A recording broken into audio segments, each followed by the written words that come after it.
Hello friends, blogger റഷി എന്ന YouTube ചാനലിലേക്ക് ഏവർക്കും സ്വാഗതം. നമ്മൾ ബ്ലാസ്റ്റേഴ്സുമായി ബന്ധപ്പെട്ട ഒരു അപ്ഡേറ്റുമായിട്ട് വന്നിട്ടുള്ളത്. നമ്മളത് കോച്ച് ഐവാൻ മുഖമനോവിച്ച് പോയതിന് ശേഷം ഞാൻ പറഞ്ഞിരുന്നു ഒരുപാട് പ്ലേയേഴ്സ് ടീം വിട്ട് പോകാനായി സാധ്യതകൾ കൂടുതലാണെന്ന് നമ്മൾ. ഇപ്പോൾ ഇതാ ഇന്ത്യയിലെ സ്പോർട്സ് മാധ്യമമായ IFT മീഡിയ റിപ്പോർട്ട് ചെയ്യുന്നു, കഴിഞ്ഞ ദിവസത്തെ ഏറ്റവും വലിയ പ്രൊഫൈൽ സൈനിങ് ആയ പ്രീതം കോട്ടാൽ, പ്രവീത് ദാസ് എന്നിവർ ടീം വിട്ട് പോകുമെന്നുള്ളത്. എല്ലാം പ്രീതം കോട്ടാലിനെ നമ്മൾ സ്വാപ്പ് ഡീലിലൂടെയാണ് നമ്മൾ സ്വന്തമാക്കിയത്.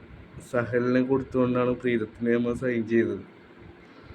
പക്ഷേ നമ്മൾ ടീമിന് ആ ഒരു ഡീൽ കൊണ്ട് എന്ത് ഗുണമുണ്ടായി എന്നുള്ളത് ശരിക്കും മാനേജ്മെൻറ്റ് ചിന്തിക്കേണ്ട ഒരു കാര്യമാണ്. പക്ഷെ സഹൽ അവിടെ പോയി കപ്പൊക്കെ അടിച്ച് ഷീൽഡ് അടിച്ചു, ഇപ്പോൾ കപ്പിൻ്റെ റേസ് സെമി ഫൈനലിൽ എത്തിയിട്ടുണ്ട്. പക്ഷെ പ്രീതം കോട്ടാൽ ഒരു സെൻട്രൽ ബാക്കായിട്ടും നമ്മൾ പൊസിഷൻ മാറ്റി കളിപ്പിച്ചുകൊണ്ട് നമുക്ക് ശരിക്കുള്ളൊരു ഔട്ട്പുട്ട് അതിൽ നിന്ന് കിട്ടിയില്ല. അതുകൊണ്ട് തന്നെ ആ ഒരു ഡീൽ ടീമിനെ സംബന്ധിച്ച് ഫ്ലോപ്പായി മാറിക്കൊണ്ടിരിക്കുകയാണ്. ഇനിയും ഒരുപാട് പ്ലേയേഴ്സ് ടീം വിട്ട് പോകും തന്നെയാണ് ന്യൂസ് വരുന്നത്.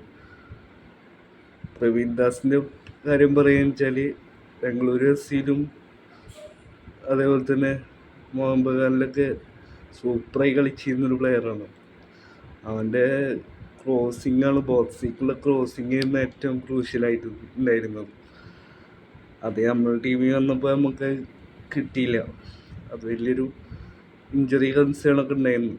ഒരുപാട് ഇഞ്ചുറി ഒക്കെ ആയിട്ടായിരുന്നു ആ പ്ലെയർ ഉണ്ടായിരുന്നു. ആ പ്ലെയറിൻ്റെ യഥാർത്ഥ പെർഫോമൻസ് നമ്മൾ ക്ലബ്ബിൽ കിട്ടിയില്ല. അതും വലിയൊരു ഫ്ലോപ്പായിട്ടാണ് മാറിയത് അവസാനം. എന്തായാലും പ്രീതം കോട്ടാലിനെ കൊടുക്കുന്നതിൽ നിന്നും നല്ലൊരു ട്രാൻസ്ഫർ ഫീ കിട്ടുമെന്ന് തന്നെ ക്ലബിന് കിട്ടുമെന്ന് തന്നെ പ്രതീക്ഷിക്കുന്നു.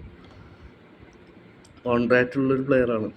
അതുകൊണ്ട് തന്നെ ആ ഒരു പൈസ വേറൊരു പ്ലെയറിന് വേണ്ടി ക്ലബ്ബ് യൂസ് ചെയ്യണമെന്നാണ് എൻ്റെ ഒരു അഭിപ്രായം. മറ്റൊരു പ്ലെയറിനെ മേടിക്കാനായി യൂസ് ചെയ്യണമെന്നാണ് എൻ്റെ ഒരു അഭിപ്രായം. ഏതായാലും നമുക്ക് വരും ദിവസങ്ങളിൽ ഇനിയും പ്ലേയേഴ്സ് ടീം വിട്ട് പോകാൻ സാധ്യതയുണ്ട് എന്നാണ് പറയുന്നത്.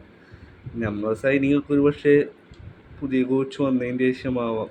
എന്തായാലും നമുക്ക് നോക്കാം. Thank you.